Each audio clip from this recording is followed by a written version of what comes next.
Hello everyone, সবাইকে সোনামণি learning সেন্টারে স্বাগত। তোমরা যারা ষষ্ঠ শ্রেণীতে পড়ো তোমাদের জন্য আমি নিয়ে এসেছি বাংলা সাজেশন। এর আগে আমি অনেকগুলো সাজেশন দিয়েছি, ইতিহাস, পরিবেশ বিজ্ঞান এবং ভূগোলের। নিজে হাতে নোটস তৈরি করে তোমরা সেই সাজেশনগুলো অবশ্যই দেখে নেবে। তাহলে চলো শুরু করা যাক আজকের পর্বটি, কথা না বাড়িয়ে। একের দাগে পড়েছে সঠিক উত্তরটি বেছে নিয়ে লেখো যে কোনো তিনটি। একের এক, আকন্দবাড়ি স্কুলের কোন শ্রেণীর ছাত্র শঙ্কর? উত্তর হবে পঞ্চম শ্রেণীর ছাত্র ছিলেন। পরের প্রশ্নে একের দুই, কোমরে পোকার বাসা বাড়ির রচনার লেখককে? সঠিক উত্তরটি হবে গোপালচন্দ্র ভট্টাচার্য, অপশন ক সঠিক উত্তর। পরের প্রশ্নে একের তিন, ময়ূরের ডাককে কি বলা হয়? উত্তর হবে কেকা বলা হয় ময়ূরের ডাককে।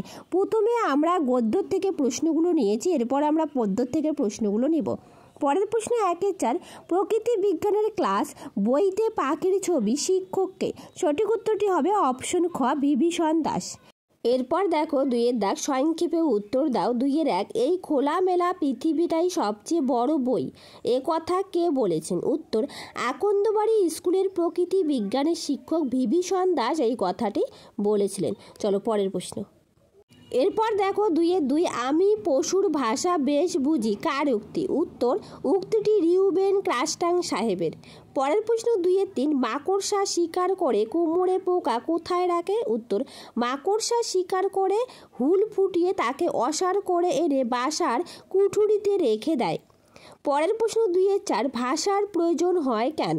উত্তর, মনের ভাব প্রকাশ করার জন্য এবং একে অপরকে বোঝাবার জন্য ভাষার প্রয়োজন হয়।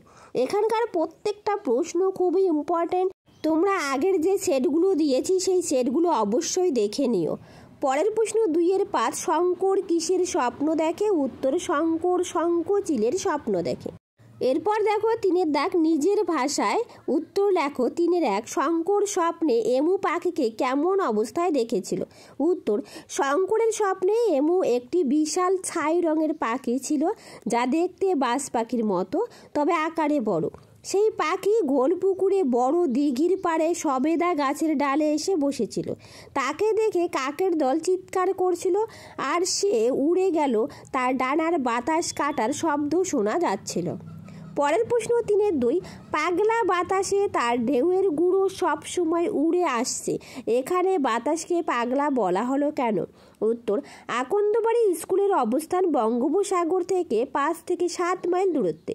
সামুদ্রিক আবহাওয়ায় বাতাস খামখেয়ালি আচরণ করে বলে উদ্ধৃত অংশে বাতাসকে পাগলা বলা হয়েছে। পরের প্রশ্ন তিনের তিন, কোমরে পোকার কুঠুরি তৈরি করতে কত সময় লাগে? এদের বাসার গাঁথুনি কত লম্বা? উত্তর, কোমরে পোকার বাসার কুঠুরি তৈরি করতে প্রায় 2 দিন সময় লাগে। এই বাসার গাঁথুনি প্রায় 1.25 ইঞ্চি লম্বা। ঠিক আছে, চলো পরের প্রশ্ন। এরপর দেখো তিনের চার, এটা কি পঞ্চানন অপেরা পেয়েছো? অপেরা বলতে কি বোঝো? এখানে অপেরার প্রসঙ্গ এলো কেন? উত্তর, অপেরা কথাটি আমরা গীতিনাট্য, যাত্রা বা থিয়েটারের দলকে বোঝানোর জন্য ব্যবহার করি। যাত্রা বা নাটকে অভিনেতা ও অভিনেত্রীরা প্রায়ই নিজের মন থেকে অনেক কথা বলেন। শঙ্কর নিজের উদ্ভাবনী প্রতিভার মাধ্যমে এমু পাখির বর্ণনা নিচ্ছিল, ফলে অভিনেতা ও অভিনেত্রীদের সঙ্গে সাদৃশ্য কল্পনা করে মাস্টারমশাই প্রসঙ্গ এনেছেন। চলো পরের প্রশ্ন।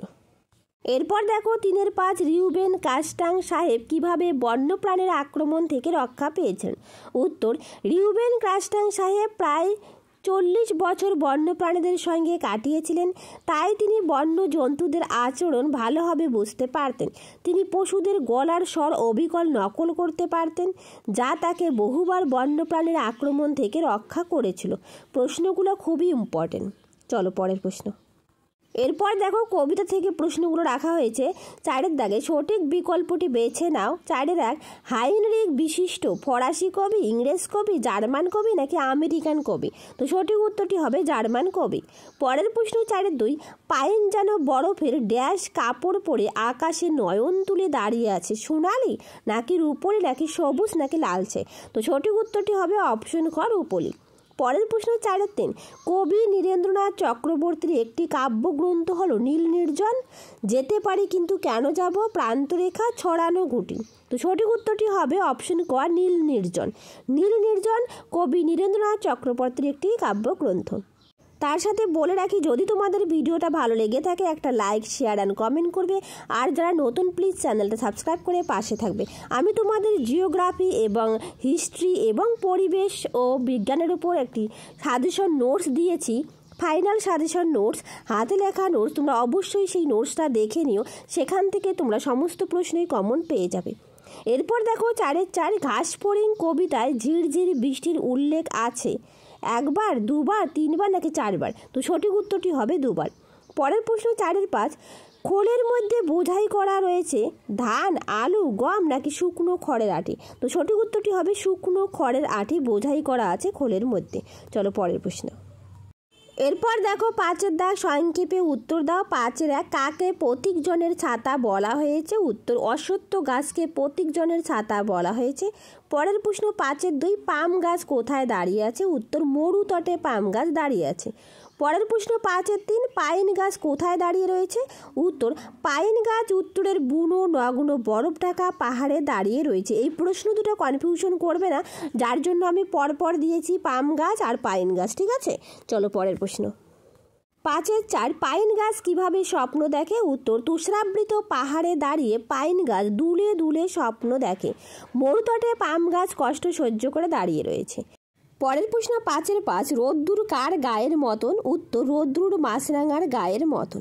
পরের প্রশ্ন 5-এর 6 ভর দুপুরে শব্দটির অর্থ কী? উত্তর ভর দুপুরে শব্দটির অর্থ হলো মধ্যাহ্ন বা দুপুরে। পরের প্রশ্ন 5-এর 7 ভর দুপুরে কবিতায় রাখাল বলো গাছের তলায় শুয়ে শুয়ে কি দেখছে? উত্তর রাখাল বলো গাছের তলায় শুয়ে শুয়ে আকাশের কোল ঘেঁষে মেঘেদের ভেসে যাওয়া দেখছে।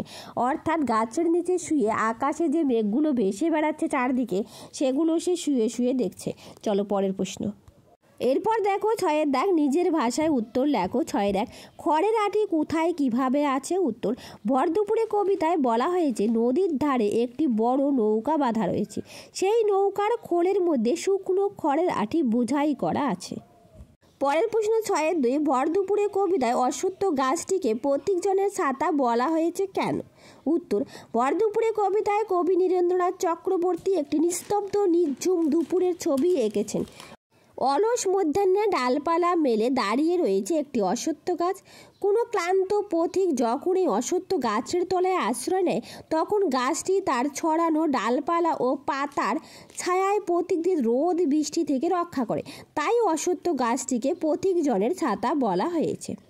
পরের প্রশ্ন 6-এর 3 মন ভালো করার কবিতা অবলম্বনে হাওয়া কোথায় কোথায় পড়ে? উত্তর মন ভালো করা কবিতায় দেখা যায় হাওয়া গাছের পাতায় এসে পড়ে ও পাতাকে নাড়িয়ে দিয়ে যায়। এছাড়াও মাছরাঙাটির গায়ে হাওয়া পড়ে। চলো পরের প্রশ্ন। এরপর দেখো 7-এর দাগ খুব সংক্ষেপে উত্তর দাও। এখানে হজ বড়লা থেকে আমি 1 থেকে 14 পৃষ্ঠায় এখানে আমি 10টা প্রশ্ন রেখেছি। আশা করি 10টা প্রশ্নের মধ্যে তোমরা অনেক প্রশ্নই কমন পেয়ে যাবে। 7-এর 1 শেষ পর্যন্ত বিড়াল কোথায় চলে গেল? উত্তর শেষ পর্যন্ত বিড়ালটা ফ্যাস ফ্যাস করে হাসতে হাসতে লেজ খাড়া করে বাগানের বেড়া টপকে পালিয়ে গেল। পরের প্রশ্ন 7-এর 2 কই হিসাবটা হলো কে কাকে এ কথা জিজ্ঞাসা করেছিল? উত্তর বুড়ো কাককে এ কথা জিজ্ঞাসা করেছিল, অর্থাৎ বুড়ো কাককে এই কথাটি জিজ্ঞাসা করেছিল। পরের প্রশ্ন 7-এর 3 বিড়ালের মতে তিব্বতে যাওয়ার সোজা রাস্তাটি কি? উত্তর বিড়ালের মতে তিব্বতে যাওয়ার সোজা রাস্তাটি হলো কলকাতা, ডায়মন্ড হারবার, রানাঘাট, তারপর তিব্বত। এই পথে সোয়া 1 ঘন্টার মতো সময় লাগা উচিত। ঠিক আছে, প্রত্যেকটা প্রশ্নই কিন্তু খুব ইম্পর্টেন্ট, প্রত্যেকটা প্রশ্নই তোমরা খাতায় নোট ডাউন করবে। চলো পরের প্রশ্ন। পরের প্রশ্ন 7-এর 4 কাক ও বুড়ো দুজনে মিলে লেখকের বয়স ও ওজন কত অনুমান করে? উত্তর বয়স 37 বছর আর ওজন 250। পরের প্রশ্ন 7-এর 5 হজ বড়ালা গল্পটিতে কোন ঋতুর উল্লেখ আছে? উত্তর হবে গ্রীষ্ম ঋতুর। এর সঙ্গে বলে দেই এই হজ বড়লা গল্পটি লিখেছিলেন সুকুমার রায়, এটাও কিন্তু পরীক্ষায় আসতে পারে। পরের প্রশ্ন 7-এর 6 গেছো দাদাকে, গেছো দাদা কোথায় থাকে? উত্তর গেছো দাদা রুমাল থেকে পরিণত হওয়া বিড়ালের একরকম দাদা, গেছো দাদা গাছে থাকে। পরের প্রশ্ন 7-এর 7 বুড়োটি কত লম্বা ছিল? উত্তর বুড়ো 1.5 হাত লম্বা ছিল। পরের প্রশ্ন 7 আর 8 বিড়ালকে আর কি কি নামে ডাকা যেতে পারে গল্পে বলা হয়েছে। উত্তর, গল্পে বিড়ালকে রুমাল ও চন্দ্রবিন্দু নামেও ডাকা যেতে পারে বলে বলা হয়েছে। পরের প্রশ্ন 7 রুমালটা কোথায় বিড়ালে পরিণত হয়েছিল। উত্তর, সুকুমার রায় রচিত হ জ বড়লা গল্পে রুমালটি গাছতলায় ঘাসের উপর বিড়াল হয়ে গেছিল। পরের প্রশ্ন 7-10 লেখকের বুকের মাপ গলার মাপ 26 ইঞ্চি হচ্ছিল কেন। উত্তর, বুড়ো যে ফিতে দিয়ে মাপছিল সেই ফিতের উপর শুধু 26 সংখ্যাটাই লেখা ছিল, এই জন্য 26 ইঞ্চি হচ্ছিল। চলো পরের প্রশ্ন। তার আগে বলে রাখি, যদি তোমাদের ভিডিওটা ভালো লেগে থাকে একটা লাইক শেয়ার অ্যান্ড কমেন্ট করবে, আর যারা নতুন প্লিজ চ্যানেলটা সাবস্ক্রাইব করে পাশে থাকবে। এরপর দেখো 8 দাগ সঠিক বিকল্পটি বেছে নাও। 8-1 প্রদত্ত কোন সন্ধিবদ্ধ পদটি বিসর্গ সন্ধির উদাহরণ। উত্তর হবে তপবন। তপ যোগ বন, তপবন, এটা সন্ধিযুক্ত শব্দ অর্থাৎ বিসর্গ সন্ধি। পরের প্রশ্ন 8-2 সংখ্যাবাচক শব্দ নয় 4, 7, দশম 2। এই 4, 7, 2 এগুলো সংখ্যাবাচক শব্দ, আর দশমটা হচ্ছে পূরণবাচক শব্দ। পরের প্রশ্ন 8-3 প্রাতরাশ শব্দের সন্ধি বিচ্ছেদ হলো। সঠিক উত্তরটি হবে অপশন ক প্রাত যোগ আশ, প্রাত আশ বিসর্গ সন্ধি। চলো পরের প্রশ্ন। এরপর দেখো 9 দাগ নিচের প্রশ্নগুলির উত্তর দাও। 9-1 পঙ্কজ শব্দের ব্যুৎপত্তিগত অর্থ প্রচলিত অর্থ লেখো। তো উত্তর, ব্যুৎপত্তিগত অর্থ যা পাকে জন্মায় পঙ্কজ, আর প্রচলিত অর্থ পদ্মফুল। পরের প্রশ্ন 9-2 মৌলিক শব্দ কাকে বলে। উত্তর, যেসব শব্দকে আরও ভাঙা যায় না বা ভাঙলে তার আর কোনো অর্থ পাওয়া সম্ভব নয়, সেই অবিভাজ্য শব্দগুলিকে মৌলিক শব্দ বলা হয়। পরের প্রশ্ন 9-3 12 এবং 16 সংখ্যার পূরণবাচক শব্দ লেখো। উত্তর হবে দ্বাদশ এবং ষোড়শ। পরের প্রশ্ন 9-4 বিসর্গ রূপান্তরিত হয়ে দন্তাস্য হয়েছে এমন দুটি সন্ধি বিচ্ছেদের উদাহরণ দাও। উত্তর, দুঃ যোগ কর দুষ্কর, আর আবি যোগ কর আবিষ্কার। পরের প্রশ্ন 9-5 সাধিত শব্দ কাকে বলে। উত্তর, যেসব শব্দকে ভাঙলে ছোট কয়েকটি স্বাধীন শব্দ পাওয়া যায় তাদের সাধিত শব্দ বা যৌগিক শব্দ বলে। উদাহরণ, আপাতমস্তক, ডাক্তারবাবু, বিয়েবাড়ি প্রভৃতি। তাহলে আজ রইল এই পর্যন্ত, আবার দেখা হবে নতুন আরেকটা ভিডিওতে। যদি তোমাদের ভিডিওটা ভালো লেগে থাকে একটা লাইক শেয়ার অ্যান্ড কমেন্ট করবে, আর যারা নতুন প্লিজ চ্যানেলটা সাবস্ক্রাইব করে পাশে থাকবে। Thank you everyone.